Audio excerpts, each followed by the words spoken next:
ओम नमो नारायण. मी आचार्य doctor Mohanpuri, भारतीय आयुर्वेद एवं अध्यात्म योगपीठ, मुक्काम जायगाव, तालुका सिन्नर इथनं बोलतो आहे.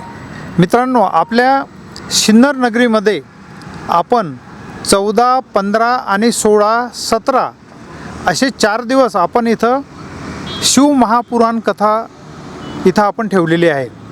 ह्या शिवमहापुराण कथेमध्ये आपण आपली धार्मिकता, अध्यात्म, संस्कृती व आयुर्वेद ह्या आणि आधुनिक विज्ञान ह्या सर्वाची आपल्याला सांगड घालायची आहे. मित्रांनो, आज समाजामध्ये आपण रोग लागल्यानंतर सरळ डॉक्टरकडे जातो आहे आणि डॉक्टरकडे गेल्यानंतर कुठलाही डॉक्टर ट्रीटमेंट घेऊ नका असं म्हणत नाही आणि तो ट्रीटमेंट घेतो आहे. आमचा आयुर्वेद ज्या ऋषीमुनींनी हजारो वर्षापूर्वी सांगून ठेवलेला आहे की जेवढे तुमचे रोग असतात, समजा 100 रोग कुठलेही जर आपण घेतलेत तर त्या 100 रोगापैकी 75% जे रोग आहेत हे सर्व मानसिक असतात. तर ही मानसिकता कशी बदलेल?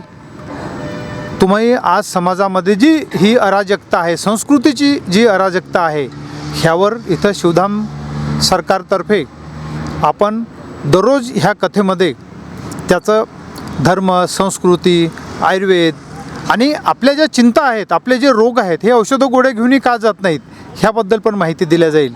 आणि मित्रांनो, जो मनुष्य शिवमहापुराण कथा ऐकतो, नुसतं त्याचं श्रवण केल्याने, ऐकल्याने नुसतं तुमचे सर्व पापाचं हरण होतं, हे खुद्द महर्षी व्यास ऋषींनी सांगितलेलं आहे. आणि भगवान शिव यांची महिमा जी आहे ही एवढी अपरंपार आहे की तुम्ही नुसतं त्यांचं नाव जरी घेतलं, शिवकथेमध्ये जर तुम्ही आला तर तिथं एक वेगळा माहोल तयार होतो. आणि त्यामध्ये आपले जे काही आम्ही ऋग्वेदामधले जे काही मंत्रोच्चार आम्ही निवडून काढलेले आहेत, ते मंत्रोच्चार आलेल्या जे काही भाविक भक्त यांच्याकडून म्हणून घेतले जातील. दररोज संध्याकाळी 6 ते 8 वाजेपर्यंत शिवकथा राहणार. तसेच इथं धार्मिक होम हवन पण होणार आहे रात्री 8 ते 9. त्यामध्ये ज्याही यजमानांना हिस्सा घ्यायचा येईल ते येऊ शकतात, आपल्या कुटुंबासहित येऊ शकतात. आणि शेवटच्या दिवशी 16 तारखेला आपल्याला संध्याकाळी संध्याकाळी 5 ते 7 वाजेपर्यंत मुफ्त अभिमंत्रित केलेले रुद्राक्ष इथं वाटप करण्यात येतील. आणि ज्यांच्याकडं पूर्वी ऑलरेडी रुद्राक्ष घातलेला आहे, तो मंत्रित करण्यासाठी त्यांनी फक्त इथं आमच्याकडे घेऊन यावा. अशा ह्या शिवमहापुराण कथेची अमृतवाणी ऐकण्यासाठी आपल्या म्हणजे सिन्नरकरांना मी आमंत्रण करतो आहे. आणि दररोज ह्या शिवकथेचा संध्याकाळी 6 ते 8 वाजेपर्यंत लाभ घ्यावा. मग दिवसभर आम्ही सकाळी 10 ते संध्याकाळी 4 वाजेपर्यंत इथं रुग्णांची ह्या शिवकथेनिमित्त आम्ही मुफ्त नाडी परीक्षण करून रोगाचं निदान करणे ह्यावर कार्यक्रम केला जाईल व माफक दरात आयुर्वेदिक औषधं त्यांना देण्यात येतील. तर ह्या संधीचा आपण लाभ घ्यावा. ओम नमो नारायण. आचार्य डॉक्टर मोहनपुरी यांनी सांगितल्याप्रमाणे आपल्या या सिन्नर नगरीत शिव महापुराण कथेचं आयोजन केलेलं आहे. तसं पाहिलं तर सिन्नर नगरी शंकराचं फार प्राचीन मंदिर आहे आणि त्या शंकराला स्मरून या नगरीत शिवपुराणाची कथा आयोजन केलेली आहे. सोबतच आरोग्य शिबिर पण आयोजित केलेलं आहे.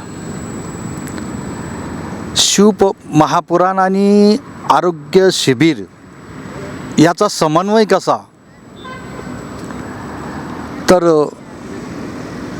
तुम्ही जर कथा ऐकत असाल तर सृष्टीतला सर्वात पहिला सर्जन जर कोणी असेल तर भगवान शंकर, का ज्यांनी आत्तापर्यंत जी सर्जरी कोणी करू शकला नाही ती भगवान शंकराने केली होती.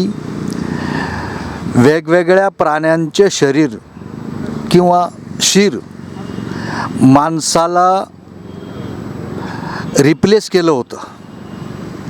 उदाहरणार्थ भगवान गणपती का त्या गणपतीला हत्तीचं शिर जोडण्यात आलं, किंवा प्रत्यक्ष भगवान शंकराचे जे सासरे होते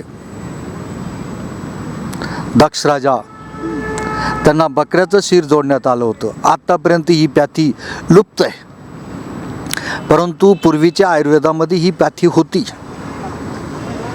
भगवान शंकरांनी जे जे काही सांगितले, मंत्र सांगितले, काही पॅथी सांगितली, दवा सांगितली, त्या सर्वांचा उल्लेख ह्या शिवमहापुराणात आहे. तरी सर्व भक्तांना मी विनंती करतो का तुम्ही या कथेत येऊन आध्यात्मिक साधना आणि आरोग्य साधना दोघांचा पण उपभोग घ्या, दोघांचा पण आनंद लुटा, ह्याच मी सर्वांना सांगतो. आणि ही कथा आणि आरोग्य शिबिर चांगल्या प्रकारे यशस्वी हो, हाच त्या गोंदेश्वर चरणी प्रार्थना करतो आणि माझ्याकडून पण शुभ आशीष देतो.